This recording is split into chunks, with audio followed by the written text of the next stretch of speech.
अस्सलाम वालेकुम दोस्तों। एक आर्ट यूनिवर्सिटी एक ऐलान करती है कि हम एक पेंटिंग एग्जीबिशन रख रहे हैं और जो भी इसमें हिस्सा लेना चाहे वो ले सकता है। लेकिन हमारी एक शर्त है, वो ये कि आप एक ऐसी पेंटिंग बनाकर लाएंगे जिसे देखकर लगे कि इस पेंटिंग में सुकून है, इत्मीनान है, खुशी है। जब एग्जीबिशन का डे आया तो लोग वहाँ हज़ारों नहीं बल्कि लाखों की तादाद में जमा हो गए, ये देखने के लिए कि कौन सी पिक पहले नंबर पर आती है, कौन सी पेंटिंग सबसे ज़्यादा खूबसूरत होती है, जो खुशी को, सुकून को और इत्मीनान को डिस्क्राइब करेगी। तो जब जजेस ने वो तमाम पेंटिंग देखी तो उन्होंने 100 पेंटिंग बाहर निकाल ली और बाकी साइड पे कर दी। अब बहुत कांट छांट करने के बाद उन्होंने उस 100 में से 5 पेंटिंग बाहर निकाली और वहाँ वो सर पकड़ कर बैठ गए कि अब किस पेंटिंग को पहला नंबर दें। हर पेंटिंग पहली पेंटिंग से ज़्यादा खूबसूरत थी। किसी में बागात थे, उसमें परिंदे उड़ रहे थे, नहरें बह रही थीं, और फिर एक पिक ऐसी थी कि जिसमें बहुत खूबसूरत दरख्त थे और उधर से एक सूरज तुलू हो रहा था। हर पेंटिंग इतनी खूबसूरत थी कि अब जजेस को ये फैसला करना मुश्किल हो गया था कि कौन सबसे ज़्यादा खूबसूरत है। लेकिन कुछ ही घंटों के बाद एक पेंटिंग को पॉइंट आउट किया गया और बाकी 4 को साइड पे कर दिया गया।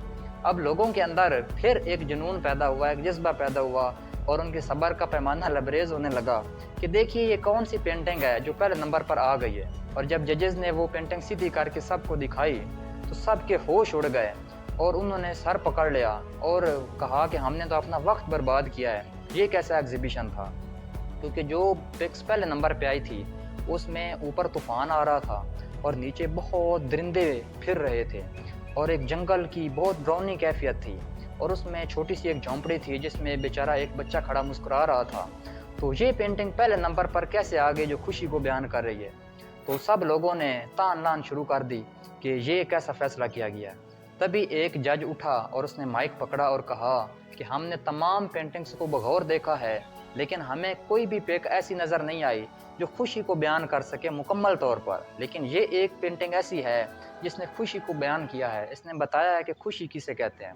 फिर सब लोग हैरान हुए कि ये क्या बात कर रहे हैं। तो उसने अपनी बात को मज़ीद आगे बढ़ाते हुए कहा कि देखिए आप इस पिक को दोबारा देखें। उसने सबके सामने पिक की और बताया कि ये देखिए ऊपर कितने खौफनाक बादल हैं, जैसे बिजलियाँ गरज रही हैं, और नीचे देखिए खौफनाक जंगल है जिसमें सांप हैं, बिच्छू हैं और न जाने कौन कौन से दरिंदे निकल रहे हैं। आपने ये सब कुछ तो देखा है, लेकिन वो साइड पे देखें एक छोटी सी झोंपड़ी है जिसमें एक छोटा सा बच्चा मुस्कुरा रहा है। ये इस वजह से ये पेंटिंग पहले नंबर पर आई है। और तब उसने पेंटिंग को नीचे रखते हुए कहा कि खुशी का ताल्लुक बाहर की दुनिया से नहीं बल्कि अंदर की दुनिया से है। बाकी जितनी भी हज़ारों पेंटिंग थी वो सिर्फ बाहर की खुशी को बयान कर रही थी। माहौल बहुत अच्छा था, मौसम अच्छा था, हर चीज़ अच्छी थी। लेकिन ये जो पिक है इसमें एक बच्चा खड़ा है, बाहर तूफान आ रहे हैं, आंधियाँ चल रही हैं, खौफनाक जानवर हैं, लेकिन इस बच्चे के चेहरे पर डर नहीं है बल्कि खुशी है, स्माइल है, और ये है असली स्माइल। इसीलिए हमने इस पिक को पहले नंबर पर रखा है। तो तब सारा हाल तालियों से गूंज उठा और उस पिक को वाकई पहला नंबर मिल गया। तो इससे हमें एक बहुत अच्छा सबक मिलता है कि खुशी का ताल्लुक बाहर की दुनिया से नहीं बल्कि अंदर की दुनिया से है। अगर आपके बाहर की दुनिया बहुत खूबसूरत है, आपके पास बहुत पैसा है, बहुत चीज़ें हैं, बहुत वसाइल हैं, लेकिन आप अंदर से खुश नहीं हैं, तो ये खुशी नहीं है। बेशक आप एक गरीब हैं, एक चरवाहे हैं, कुछ भी हैं, लेकिन अगर आप खुश हैं, आप अपने हालात पे खुश हैं, शिकवा नहीं करते, खुदा के आगे सर बसजूद होते हैं, तो ये सबसे बड़ी खुशी है और इससे बड़ी कोई खुशी नहीं। इसीलिए खुश रहें और खुशियाँ बांटें। मुझे अपनी दुआओं में याद रखिएगा। मैं हूँ आप सबका आसिफ सुल्तान।